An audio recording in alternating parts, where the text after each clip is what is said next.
Hey there, sellers. Are you unsure about your decor? Today, we are going to talk about the things that you should do when you are going to put your home on the market.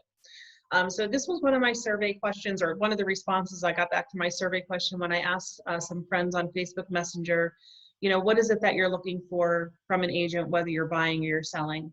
And I think the second largest response is, what should I do to my house to make it the most saleable it can be?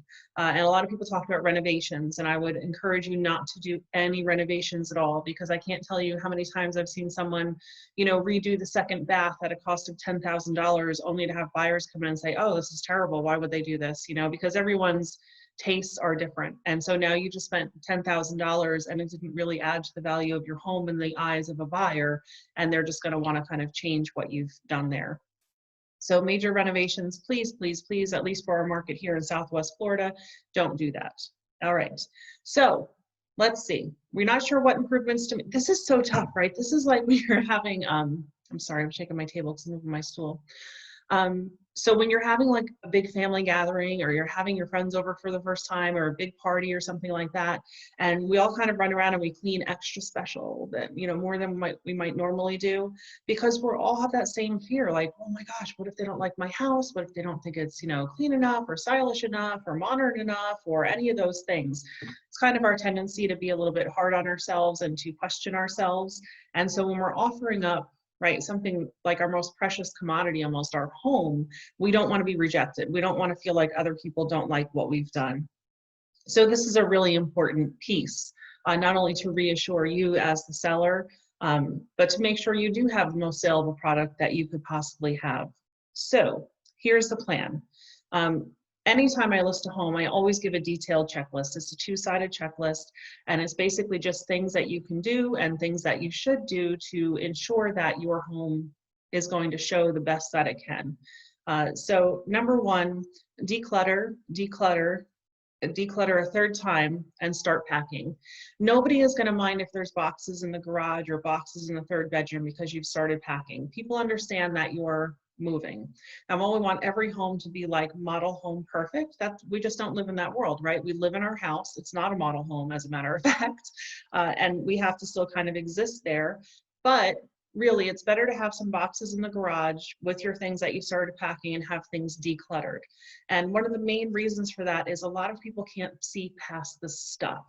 So if you go into a home and somebody has a gun collection, or somebody has a pig collection, or whatever it may be, people can't look past that to see the space and how it will work for them. And when a potential buyer comes into our house, what we want them to do is nest, right? We want them to look around and be like, oh, I could put the Christmas tree over here. We can extend the dining table for Thanksgiving over there. I really want the nursery to be in this room for whatever reason. We want them to take ownership. And if our stuff is just all over the place, then they can't really do that. So declutter, declutter, declutter. The second is really deep clean. Like, we want a deep clean, not just run the vacuum. We want to get the baseboards, we want to get inside the cabinets, we want to take the stuff out of the closets, and we want to clean all in there. We want to get the vacuum up against where the baseboards are. We really want to make it shine as best as it possibly can.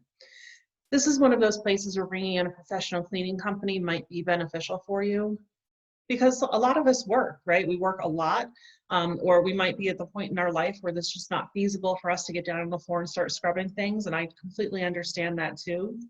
Look to your agent for solutions. Part of our job is to problem solve and to find the solutions for you, and to make those things happen. So whether it's just somebody coming in and cleaning the oven, or doing a whole house sweep, make sure that the house is really clean.